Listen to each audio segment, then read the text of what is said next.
The Adventures of Sherlock Holmes. By Arthur Conan Doyle. Chapter 1. A Scandal in Bohemia. Part 3. I slept at Baker Street that night, and we were engaged upon our toast and coffee in the morning, when the King of Bohemia rushed into the room. "You have really got it," he cried, grasping Sherlock Holmes by either shoulder and looking eagerly into his face. "Not yet. But you have hopes?" "I have hopes." "Then, come. I am all impatience to be gone. We must have a cab." "No, my brougham is waiting." "Then that will simplify matters." We descended and started off once more for Briony Lodge. "Irene Adler is married," remarked Holmes. "Married? When?" "Yesterday." "But to whom?" "To an English lawyer named Norton." "But she could not love him." "I am in hopes that she does." "And why in hopes?" "Because it would spare your Majesty all fear of future annoyance. If the lady loves her husband, she does not love your Majesty. If she does not love your Majesty, there is no reason why she should interfere with your Majesty's plan." "It is true. And yet, well, I wish she had been of my own station. What a queen she would have made." He relapsed into a moody silence, which was not broken until we drew up in Serpentine Avenue. The door of Briony Lodge was open, and an elderly woman stood upon the steps. She watched us with a sardonic eye as we stepped from the brougham. "Mr. Sherlock Holmes, I believe?" said she. "I am Mr. Holmes," answered my companion, looking at her with a questioning and rather startled gaze. "Indeed. My mistress told me that you were likely to call. She left this morning with her husband by the 5:15 train from Charing Cross for the Continent."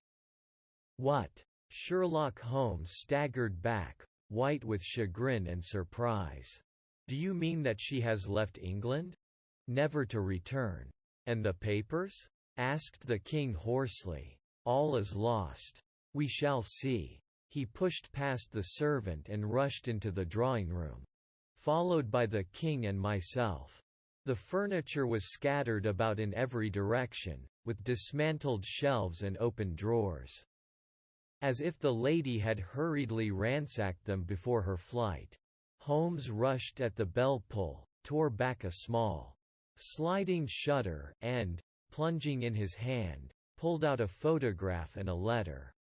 The photograph was of Irene Adler herself in evening dress. The letter was superscribed to Sherlock Holmes, Esq. To be left till called for. My friend tore it open, and we all three read it together. It was dated at midnight of the preceding night and ran in this way: "My dear Mr. Sherlock Holmes, you really did it very well. You took me in completely. Until after the alarm of fire, I had not a suspicion. But then, when I found how I had betrayed myself, I began to think. I had been warned against you months ago. I had been told that, if the king employed an agent, it would certainly be you.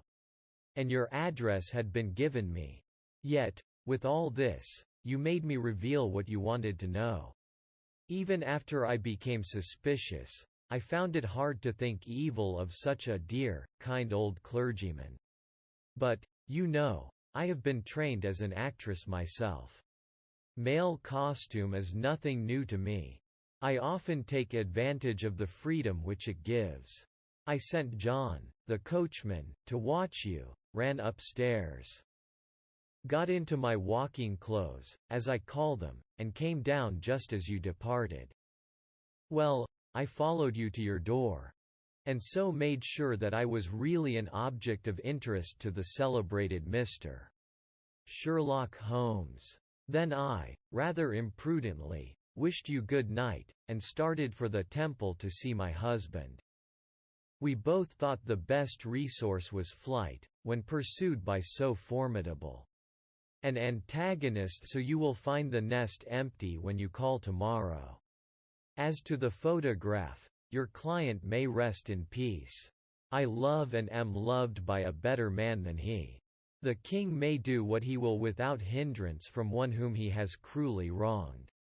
I keep it only to safeguard myself, and to preserve a weapon which will always secure me from any steps which he might take in the future. I leave a photograph which he might care to possess, and I remain, dear Mr. Sherlock Holmes, very truly yours, Irene Norton, née Adler. What a woman, oh, what a woman! Cried the King of Bohemia, when we had all three read this epistle. Did I not tell you how quick and resolute she was? Would she not have made an admirable queen? Is it not a pity that she was not on my level? From what I have seen of the lady, she seems, indeed, to be on a very different level to your Majesty, said Holmes coldly. I am sorry that I have not been able to bring your Majesty's business to a more successful conclusion. On the contrary, my dear sir, cried the king, nothing could be more successful. I know that her word is inviolate. The photograph is now as safe as if it were in the fire. I am glad to hear your Majesty say so. I am immensely indebted to you. Pray tell me in what way I can reward you. This ring, he slipped an emerald snake ring from his finger and held it out upon the palm of his hand. Your Majesty has something which I should value even more highly, said Holmes. You have but to name it. This photograph. The king stared at him in amazement. Irene's photograph, he cried. Certainly, if you wish it. I thank your Majesty. Then there is no more to be done in the matter. I have the honor to wish you a very good morning.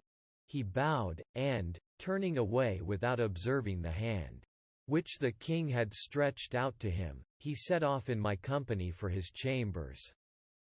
And that was how a great scandal threatened to affect the kingdom of Bohemia. And how the best plans of Mr. Sherlock Holmes were beaten by a woman's wit. He used to make merry over the cleverness of women, but I have not heard him do it of late. And when he speaks of Irene Adler, or when he refers to her photograph, it is always under the honorable title of the woman.